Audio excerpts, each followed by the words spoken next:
Hello friends, మాఘమాసంలో సూర్యభగవానుని పూజ ఎందుకంత ప్రాముఖ్యమైనదో తెలిపే పురాణ కథను ఇప్పుడు తెలుసుకుందాం.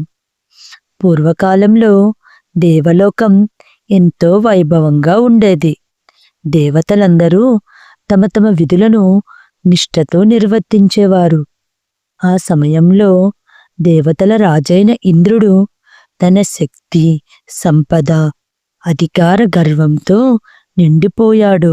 అహంకారం పెరిగిన ఇంద్రుడు ఒకరోజు భూమి మీద తపస్సు చేస్తున్న మహర్షులను చూసి వారి తపస్సును తక్కువగా భావించాడు. తన ఐశ్వర్యంతో మునులను అవమానించాడు. ఈ అవమానాన్ని తట్టుకోలేక మహర్షులు తీవ్రంగా కోపించారు. ఇంద్రా, నీకు ఉన్న తేజస్సు, బలం, కీర్తి అన్నీ క్రమంగా నశించిపోతాయి. నీ అహంకారం నీ పతనానికి కారణమవుతుంది అని మహర్షులు శాపమిచ్చారు. ఆ క్షణం నుండే ఇంద్రుడి శక్తి క్షీణించసాగింది. వర్షాలు సరిగ్గా పడక భూమి ఎండిపోయింది. యజ్ఞాలు ఫలించలేదు. దేవతల శక్తి తగ్గిపోయింది.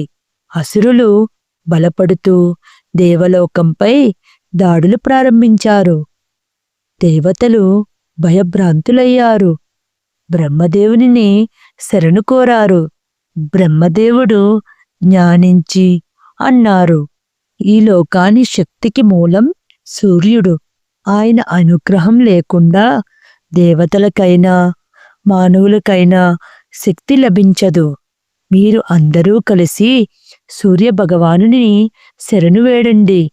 బ్రహ్మ ఆజ్ఞ మేరకు దేవతలు భూమికి వచ్చారు. అది మాఘమాసం. ఉత్తరాయణం ప్రారంభమై సూర్యుడు తన శుభకిరణాలను లోకంపై ప్రసరించసాగాడు. ప్రతిరోజు దేవతలు తెల్లవారుజామున లేచి పవిత్ర నదుల్లో స్నానం చేసి తూర్పు దిశగా నిలబడి సూర్యుడికి నీటితో అర్ఘ్యం సమర్పిస్తూ వేదమంత్రాలు జపించారు.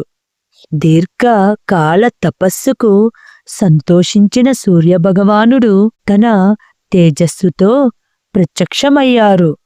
ఆ వెలుగుకు దేవతల కళ్ళు తలుక్కుమన్నాయి. సూర్యుడు అన్నారు, దేవతలారా, మాఘమాసంలో నాకు చేసే పూజ అత్యంత ప్రీతికరం. ఈ మాసంలో అర్ఘ్య ప్రదానం చేయడం వలన శరీర, మానసిక, ఆధ్యాత్మిక శుద్ధి కలుగుతుంది. ఇంద్రుడు వినయంగా సూర్యుని పాదాలపై పడి ప్రార్థించాడు. ప్రభు, నా అహంకారమే నా పతనానికి కారణమైంది. దయచేసి నన్ను క్షమించండి. లోకానికి మళ్ళీ శాంతిని ప్రసాదించండి. సూర్యభగవానుడు కరుణించి వరమిచ్చారు. ఇంద్రా, నీ తేజస్సు తిరిగి వస్తుంది. దేవతలందరికీ శక్తి లభిస్తుంది. కానీ మాఘమాసంలో సూర్యారాధనను లోకమంతా ప్రచారం చెయ్యాలి.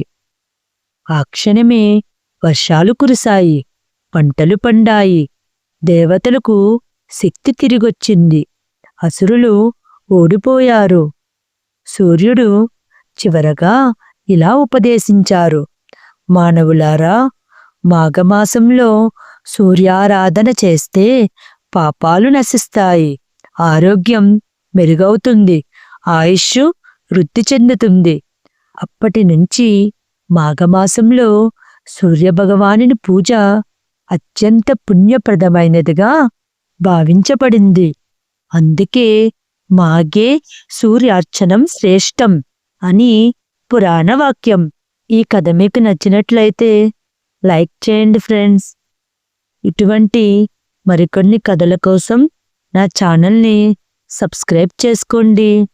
Thank you.